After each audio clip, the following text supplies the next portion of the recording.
메릴랜드주 볼티모어 항구에서 컨테이너 선박이 다리 기둥을 들이받아 교량 전체가 무너지는 사고가 발생했습니다. 당시 다리 위에서 작업 중이던 인부 6명이 현재 실종 상태인 것으로 전해졌습니다. 캘리포니아주에서 7월부터 술집과 클럽의 약물 검사 키트 제공 의무화가 시행됩니다. LA 한인타운 올림픽 경찰서에 아시안 증오범죄 대응을 위한 한국어 통역사가 배치됩니다. LA 한인타운에서 노래방 사업체를 상대로 보호비 명목의 폭력적 강탈을 이어온 한인 남성에게 수십 건의 유죄 판결이 내려졌습니다. 캘리포니아주 베이 지역 해변에 파란 해양 생물체들이 목격되고 있는 가운데 당국이 생물체 접촉 금지를 당부했습니다. 여러분 안녕하십니까? 3월 26일 첫 소식입니다. 메릴랜드주 볼티모어 항구 입구에 있는 대형 교량이 컨테이너 선박과 충돌하면서 붕괴됐습니다. 선박이 충돌 직전 비상 신호를 보내면서 대형 참사는 면했지만 이 사고로 다리 위에서 작업 중이던 인부 6명이 아직도 실종 상태입니다. 메릴랜드 주지사는 비상사태를 선포했습니다. 이두현 기자입니다. 컨테이너 선박이 방향을 바꾸지 못하고 다리에 교각 중 한 곳을 들이박습니다.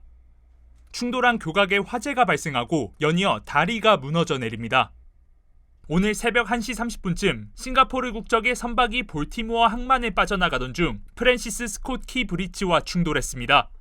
It was like 1:30 in the morning. We were sitting there and then we just heard a loud bang. We got up and we were like, what the hell was that? We didn't think much of it. Just kind of went on and then that was that. We were awakened with what appeared to be an earthquake. 선박은 전력에 이상이 생겼다는 조난 신호를 보냈지만 통제력을 이미 잃어 사고를 피할 수 없었습니다. 조난 신고를 받은 당국이 급히 다리에 차량 통행을 막았지만 당시 도로 보수 작업을 하고 있던 인부 8명이 다리에서 추락했습니다. 소방국이 수색 작업을 벌이고 있는 가운데 2명은 구조됐고 현재 6명이 실종된 상태입니다. There are 8 individuals. 6 are being searched for right now. One is was taken to the hospital, and one is not in the hospital that we're speaking to. That information, what I can tell you is a search and rescue is still underway. So we are very hopeful, and again, our thoughts are with the families and their loved ones. 메릴랜드 주 당국은 비상사태를 선포하고 연방정부 자원을 빠르게 투입하기 위한 작업을 벌이고 있습니다. 구체적인 사고 원인은 아직 나오지 않은 가운데 당국은 이번 사건이 고의적이거나 테러 가능성은 없는 것으로 추정하고 있습니다. The preliminary investigation points to an accident. We haven't seen any credible evidence of a terrorist attack. Everything so far indicates that this was a terrible accident. 바이든 대통령은 교량을 다시 짓는 데 필요한 비용을 연방정부가 전액 부담할 예정이라면서 연방의회를 통해 예산을 확보할 예정이라고 전했습니다. MBC 뉴스 이두현입니다. 한편 이번 사고로 볼티모어항 운영이 무기한 중단되면서 자동차 공급망에도 비상이 걸렸습니다. 볼티모어항은 대서양과 미국을 연결하는 주요 수출입항으로 자동차와 소금 제지, 석고, 석탄 등이 오가며 특히 수십만 대의 자동차와 소형 트럭 등을 취급하고 있습니다. 업계 관계자들은 이번 항구 폐쇄로 볼티모어항을 이용하는 BMW와 닛산, 토요타, 제네럴 모터스, 볼보, 랜지로버, 폭스바겐 등 대부분의 기업이 미국 내 자동차 공급에 차질을 빚을 것으로 전망했습니다.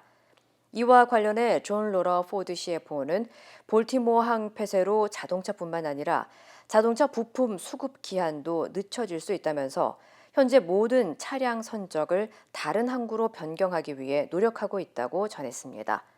한편 볼티모어 항구는 자동차와 소형 트럭의 선박 처리량에서 미국 내 1위를 차지하고 있으며 지난해에만 85만 대의 자동차를 수출입한 것으로 알려졌습니다. 오는 7월부터 캘리포니아주의 술집과 클럽들은 성범죄를 막기 위한 약물 검사 키트를 의무적으로 제공해야 합니다. 캘리포니아주 알코올 음료 단속국은 법안 AB 1013에 따라 주류 판매 면허를 가진 술집과 바, 클럽들은 오는 7월 1일부터 고객이 원할 경우 불법 약물을 검사할 수 있는 키트를 제공해야 한다고 밝혔습니다. 이 키트에는 일반적으로 케타민이나 GHB로 알려진 감마 하이드록시 부티르산 등 술이나 음료 속에 첨가된 마약류를 탐지할 수 있는 스티커나 빨대 등의 장치가 포함되어 있습니다. 해당 법안은 술집이나 나이트클럽에서 모르는 사이 고객들이 약물에 중독되거나 성범죄에 노출되는 등 여러 위험성을 낮추기 위한 조치입니다. 업주들은 고객들에게 약물 검사 키트 제공 내용을 알리는 표지판을 게시해야 하고 키트는 사업체가 직접 구매해야 합니다. 한편 이 법안으로 캘리포니아주에서 6만여 개의 업체들이 영향을 받을 예정이며 법안을 준수하지 않을 경우 벌금 또는 면허 정지 등의 징계 조치를 받을 수 있습니다. 아시안 증오범죄 신고 부족은 언어 장벽이 큰 요인을 차지하고 있다는 소식 계속해서 전해드렸는데요. 이를 해결하기 위해 LA 한인타운 올림픽 경찰서에 한국어 통역사가 배치됩니다. LA 경찰국은 오늘 한인타운 내 아시안 증오범죄를 포함해서 사건 사고에 적극 대응하기 위해 한국어 통역 프로그램 자원봉사자 7명을 선발했다고 밝혔습니다.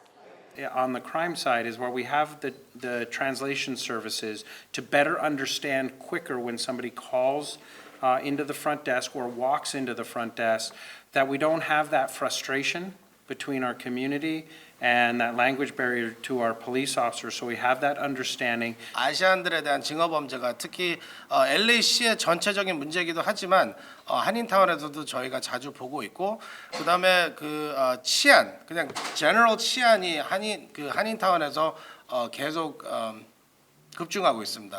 우리 커뮤니티에서 우리 경찰서를 어떻게 서포트하면 여기 좀 도움이 되고 또 대신 시민들이 도움을 받을까 해서 7년 만에 저희가 이 Korean Language Interpreters 프로그램을 다시 시작이 됐습니다.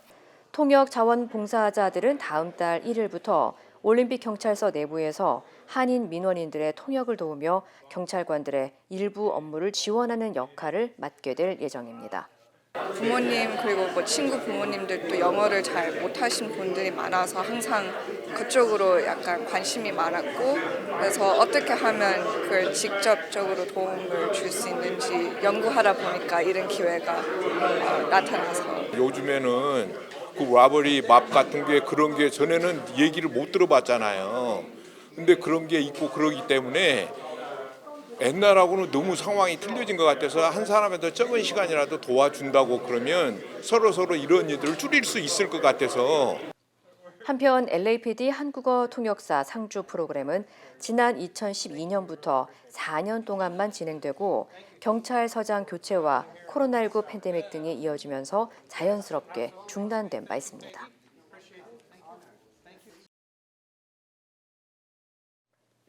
LA 한인타운의 노래방을 상대로 매달 보호비 명목의 금품을 갈취해온 한인 남성이 수십 건의 유죄 판결을 받았습니다. 법무부에 따르면 우드랜드 힐스에 거주하는 39살 조대건 씨에게 55건의 보호비 강탈로 인한 상업 방해, 폭행 공모와 차량 강탈 등 모두 57건의 혐의를 인정받아 유죄 판결이 내려졌습니다. 조 씨는 지난 2020년 11월부터 2023년 3월 사이 한인타운의 노래방 업주들에게 보호비를 요구했고, 마찬가지로 여성 접대부 도우미와 운전기사들로부터 보호비를 받은 것으로 드러났습니다. 또 조 씨는 매달 최대 $1,000에 달하는 보호비를 받기 위해 피해자들에게 신체적 폭행을 가하거나 위협을 주는 등의 행동을 한 것으로 확인됐습니다. 당국은 조 씨가 2021년 5월에는 보호비를 지불하지 않은 피해자를 야구방망이로 때려 의식을 잃게 한 후 차량도 훔쳤다고 덧붙였습니다. 한편 조 씨는 오는 8월 16일 형을 선고받을 예정이며 최대 25년의 징역형에 처해질 수 있습니다. 지난해에 이어 올해도 캘리포니아주 해변에 수천 마리의 알 수 없는 바다 생물들이 때로 출몰해 방문객들을 놀라게 하고 있습니다. 해변 관리국에 따르면 베렐라라는 이름의 납작한 타원형 히드라충은 해파리의 사촌벌 해양생물로 최근 토말레스 베이에서 몬트레이 남쪽 해변까지 떠밀려와 발견되고 있습니다. 최대 길이가 2인치에 달하는 이 생물은 보통 바다에 서식하지만 강한 바람이 몰아칠 때 해변으로 밀어올려 출몰하는 것으로 알려졌습니다. 전문가들은 캘리포니아주에 불어닥친 겨울 폭풍과 이상기후 변화 등으로 인해 더 많은 개체 수가 목격되고 있다고 설명했습니다. We've been seeing so many different changes in our weather patterns, be it from man-made climate change or El Nino patterns that are historically naturally occurring, but both of those are definitely something at play. 한편 당국은 히드라충은 해파리와 마찬가지로 촉수를 지니고 있어 자칫 쏘일 수 있다며 해당 생물체를 발견한다면 만지지 말고 애완동물도 접촉을 피해야 한다고 권고했습니다. 캘리포니아 남부 지역에 이번 주말 또다시 비가 내릴 전망입니다. 국립기상청에 따르면 이번 주말 동안 캘리포니아 중부와 남부 지역에 최대 3인치에 달하는 비가 내리고 일부 지역에서는 뇌우가 칠 수 있다고 예보했습니다.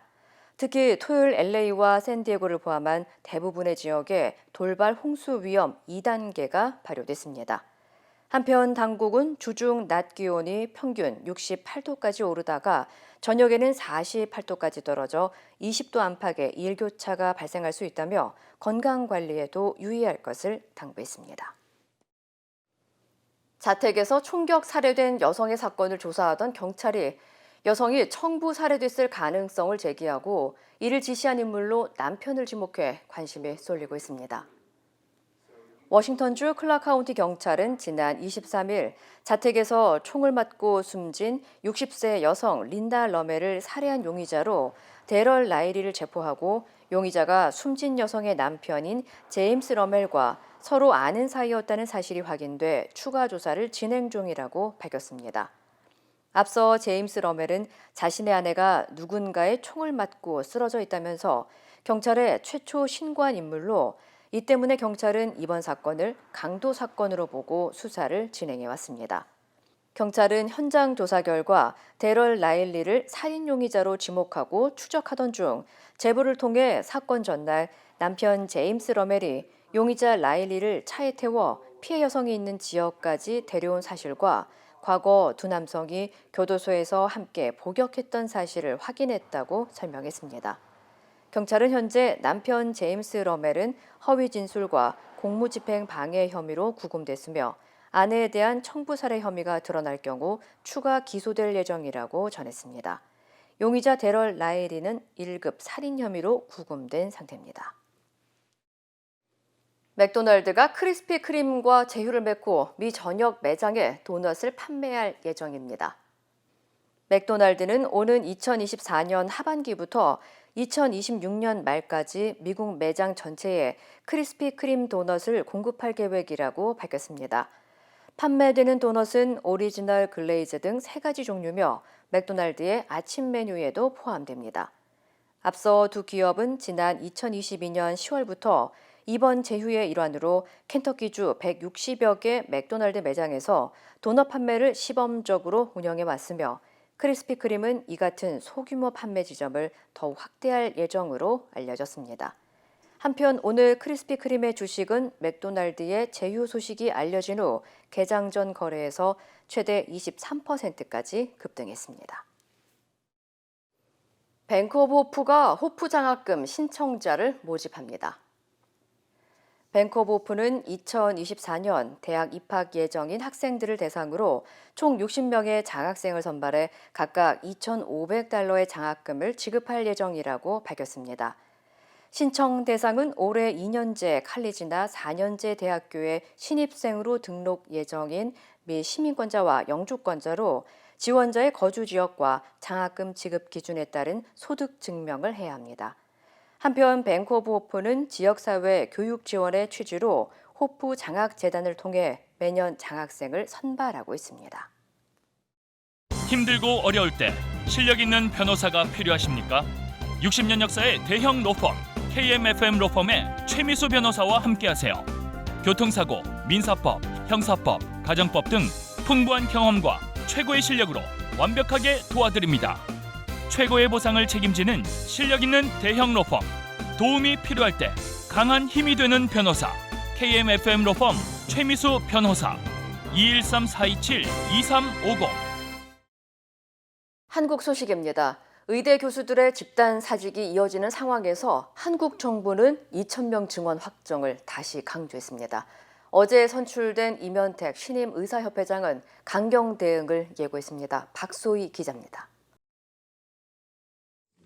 이면택 소아청소년과 의사회장이 신임 의사협회장에 당선됐습니다. 결선 투표에 오른 이면택 후보는 65.4%의 지지를 얻어 34.5%를 얻은 주수호 후보를 누르고 회장에 올랐습니다.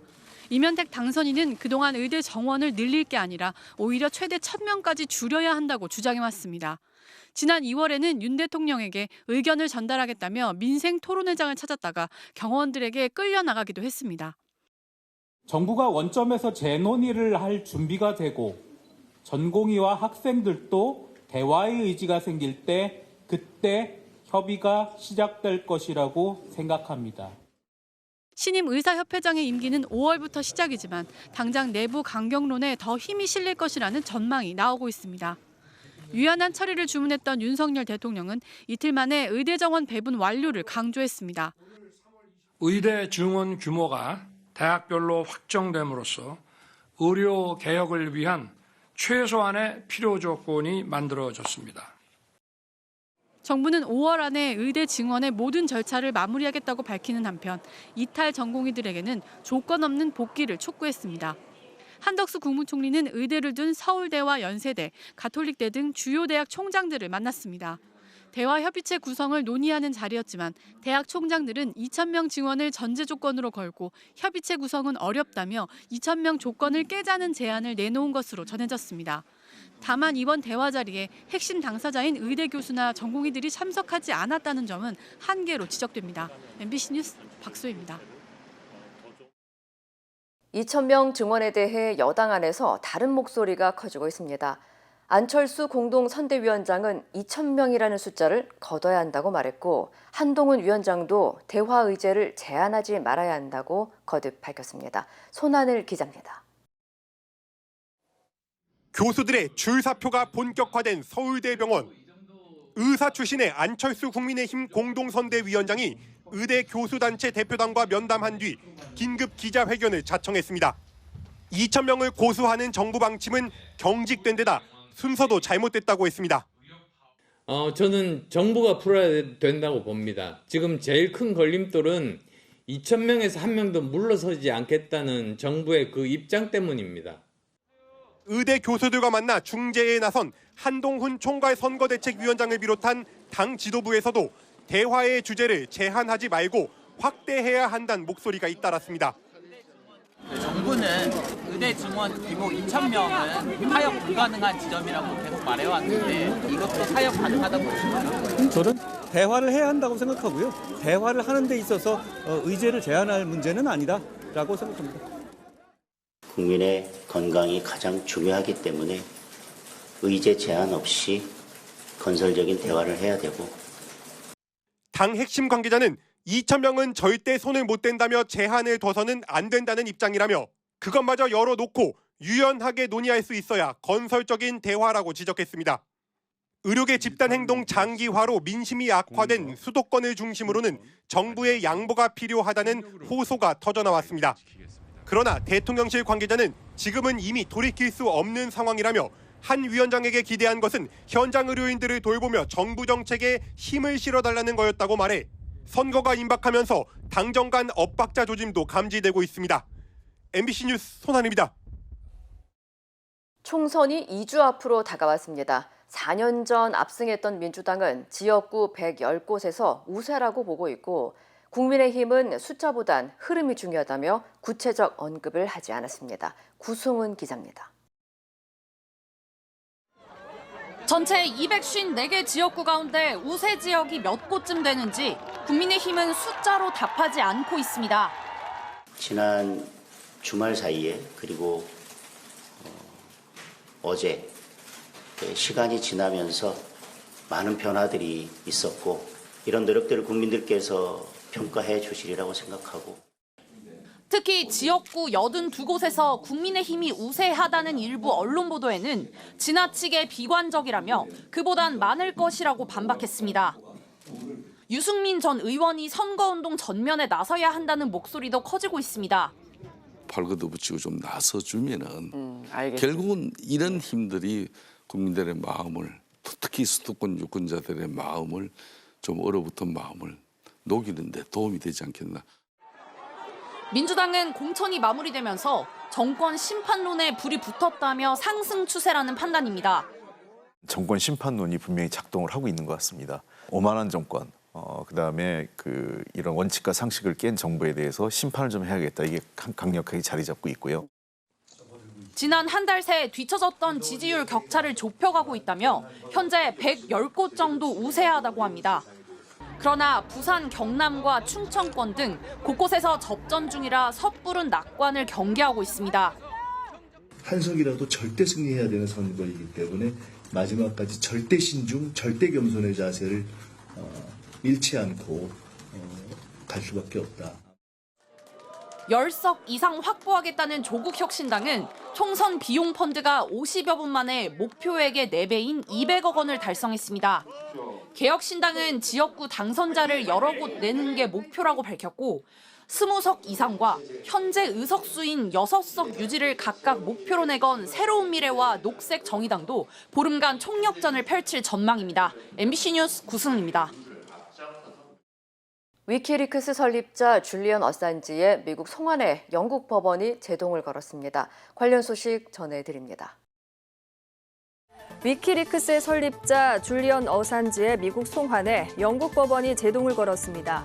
영국 고등법원은 미국 정부에 다음 기일인 5월 20일까지 호주 국적인 어산지가 국적을 이유로 재판에서 차별받지 않을지, 또 어산지가 사형을 피할 수 있는지에 대해 명확한 입장을 요구했습니다. 어산지가 미국으로 인도될 경우 사형까지 가능한 국가 반역죄 혐의로 기소될 수도 있는데요. 그럴 경우 그를 인도하는 것이 위법이 되기 때문입니다. 앞서 영국 대법원은 지난 2022년 어산지를 기밀 유출 등 혐의로 기소한 미국으로 송환하기로 결정했지만 어산지가 이의를 제기하면서 2년여가 흘렀습니다. 최근 도미니카 공화국이 국경지대 보안을 대폭 강화하면서 IT 국경지대 마을은 수도권에 비해 치안이 안정됐다고 하는데요. 실제로 IT 주민들은 식료품 구입을 위해 국경 마을을 수시로 오가고 있는 것으로 알려졌습니다. 미주 최빈국으로 꼽히는 IT에서는 21년 조브넬 모이즈 대통령 암살 이후 혼란이 계속되고 있고요. 최근에는 갱단 폭동으로 치안이 악화되면서 행정 기능이 사실상 마비된 상황입니다. IT에는 현재 한국인 약 70명이 머물고 있는 것으로 알려졌습니다. 일본에서 붉은 누룩 성분이 함유된 건강 보조식품을 복용한 소비자 1명이 사망하고 70여 명이 입원하면서 보건당국에 비상이 걸렸습니다. 문제의 건강 보조식품은 일본 고바야시 제약의 홍국 콜레스테 헬프로 홍국, 즉 붉은 누룩 성분이 함유됐는데요. 제약사는 사망 사건의 인과관계를 확인 중이라고 밝혔고요. 제품 성분 분석 결과 곰팡이 독소인 스트리닌 성분이 발견되지는 않았지만 일부 원료에 의도치 않은 성분이 포함됐을 수 있다고 전했습니다. 한편 일본 소셜미디어에는 한국 관광객들에게도 잘 알려진 컵라면 제품에도 같은 성분이 사용됐다는 글이 올라왔는데요. 해당 기업은 고바야시 제약의 홍국 원료를 사용하지 않았다며 일축했습니다. 타이어 구멍에 몸이 낀 개의 모습이 애처로운데요. 지난주 미국에서 11개월 된 노란색 레브라도 강아지가 타이어 구멍에 머리를 넣고 빠져나오지 못하는 사고가 발생했습니다. 현장에 도착한 구조대원이 주방 세제와 식물성 기름을 사용해봤지만 구출이 쉽지 않았는데요. 마침 현장에 있던 한 구조대원이 자신의 차고에 강철과 금속을 자르는 절단기가 있다는 것을 기억해 개를 데리고 차고를 향했고요. 절단기로 타이어를 잘라내면서 5분 안에 개가 구출됐습니다. 골프공만한 우박이 차도 위로 매섭게 쏟아집니다. 땅에 닿자마자 깨질 정도로 그 위력은 상당했는데요. 지난 25일 오후 4시경 중국 동남부에 폭풍을 동반한 우박이 내렸습니다. 우박은 최대 약 30g으로 흙이 담긴 화분을 3층 높이에서 떨어뜨린 정도의 위력을 지녔다고 중국 기상당국은 전했습니다. 특히 우박이 인파와 차량이 많은 퇴근 시간에 집중적으로 내리면서 피해가 커졌는데요. 기상당국은 최근 30도를 오르내리며 급속히 오른 기온을 원인으로 지목했습니다. 이 시각 세계였습니다. 인터넷과 SNS에서 화제가 된 소식들 알아보는 투데이 와글와글입니다. 말 못하는 식물이라도 자극을 가하면 스트레스를 받는다고 하죠. 한 여성이 남의 가게 앞에 있는 화분의 줄기를 무자비하게 잘라버린 영상이 공개돼 누리꾼들의 공분을 사고 있습니다. 모자에 마스크까지 쓴 여성이 주위를 힐끗 보더니 카페 앞 화분 쪽으로 걸어옵니다. 화분 앞에 서더니 행운목 잎과 줄기를 손으로 움켜쥐고는 인정사정 없이 꺾어버립니다. 줄기 3개를 차례로 부러뜨리더니 전리품이라도 되는 양 줄기 윗부분을 야무지게 챙겨가는데요. 지난 18일 오전 6시 40분쯤 부산 수영구 광안동의 한 카페 앞 CCTV에 포착된 장면입니다. 밑동만 남은 행운목에 잘린 단면은 붉은 진해까지 스며나와 처참했는데 결국 죽은 것으로 알려졌습니다. 카페 주인은 봄이라 밖에 화분을 두고 퇴근했는데 출근해보니 저 모양이었다면서 영상에 찍힌 식물 살해 유기범을 아시는 분은 꼭 연락달라고 SNS에 호소했는데요. 누리꾼 대부분은 도대체 왜 저러는 거냐, 이해할 수 없다, 식물도 생명인데 너무 잔인하다며 분노했고요. 자기 집 화분에 옮겨 심으려고 가져간 거다, 경찰에 신고해 범인을 꼭 잡아야 한다는 의견도 잇따랐습니다. 공항에서 휴대전화를 잃어버린 한 고객이 2년 만에 휴대전화를 되찾은 사연이 알려져 화제입니다. 한국공항공사 대구공항에 따르면 지난 2022년 1월 공항을 이용하던 한 고객이 에스컬레이터 손잡이 바깥쪽으로 휴대전화를 떨어뜨리고 말았는데요. 고객은 분실 사실을 공항에 알렸지만 휴대전화가 에스컬레이터 철골 아래로 떨어져 장비로 들어올리지 않고서는 꺼낼 수 없는 상황이었다고 합니다. 그런데 담당 직원이 공항 리모델링 사업으로 에스컬레이터 이설 계획이 있으니 2년 뒤에 휴대전화를 찾아드리겠다고 고객에게 약속했다는데요. 이 직원은 실제로 고객과 지속적으로 연락을 주고받으며 공사 일정 등을 공유해왔고요. 마침내 지난 13일 에스컬레이터를 옮기게 되면서 고객이 휴대전화를 꺼내 주인에게 돌려줬다고 합니다. 감동한 고객은 2년간 잊지 않고 휴대전화 속에 담긴 추억을 찾아줘서 감사하다며 고마움을 전했다고 하네요. 직원이 한 명뿐인 편의점에서 취객이 소란을 피우거나 강도 행각을 벌이는 사건 종종 발생하는데요. 최근 서울 한 편의점에서 직원을 협박하고 난동을 부린 남성이 붙잡혔습니다. 지난 9일 서울의 한 편의점, 한 고객이 난데없이 긴 빗자루를 들고 매장으로 들어옵니다. 계산대로 걸어와 직원에게 담배를 달라고 하는데요. 겁먹은 직원이 담배를 건네주자 주머니에서 라이터를 꺼내 불을 붙이고는 실내에서 버젓이 담배를 피웁니다. 건드리면 가만 안 두겠다며 직원을 위협한 한 남성, 끝내 계산도 하지 않았고요. 가게 안 물건까지 하나 챙겨 밖으로 나가버립니다. 직원의 신고를 받고 출동한 경찰은 CCTV에 찍힌 인상착의를 파악해 남성을 쫓기 시작했는데요. 주변을 수색하던 중 동일범으로 추정되는 112 신고가 들어오면서 남성을 검거했습니다. 알고 보니 이 남성 전과만 수십 개에 달했는데요. 결국 구속을 면치 못했습니다. 집에서나 입을 법한 두꺼운 수면 바지에 구멍난 장갑과 갈색 털 슬리퍼까지 잠옷이냐고요? 아닙니다. 요즘 중국의 젊은 세대에서 유행하는 출근 복장이라는데요. 잠옷을 입고 직장에 가는 모습을 인증하는 게시글이 SNS에서 확산하고 있습니다. 월급도 적고 야근도 많은데 언제 꾸미느냐며 일부러 허름하고 편안한 모습을 하고 사진을 찍어 공유하는 겁니다. 현지 시간 24일 미국 뉴욕타임스는 중국의 젊은 직장인들이 거지나 노숙자처럼 입는 이른바 역겨운 출근 복장으로 출근하는 문화가 유행이라고 소개했는데요. 경기 침체에 지친 중국 젊은이가 성공을 위해 끊임없이 노력해야 하는 삶을 거부하고 있는 현상이라고 분석했습니다. 누리꾼들의 반응은 엇갈렸습니다. 일만 잘하면 어떤 복장으로 출근하든 상관없다는 의견도 있었지만 놀러 가는 것도 아니고 옷도 때와 장소에 맞게 입어야 한다는 부정적인 시선도 있었습니다. 투데이 와글와글이었습니다.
이상으로 3월 26일 화요일 뉴스를 마칩니다. 시청해주신 여러분 고맙습니다.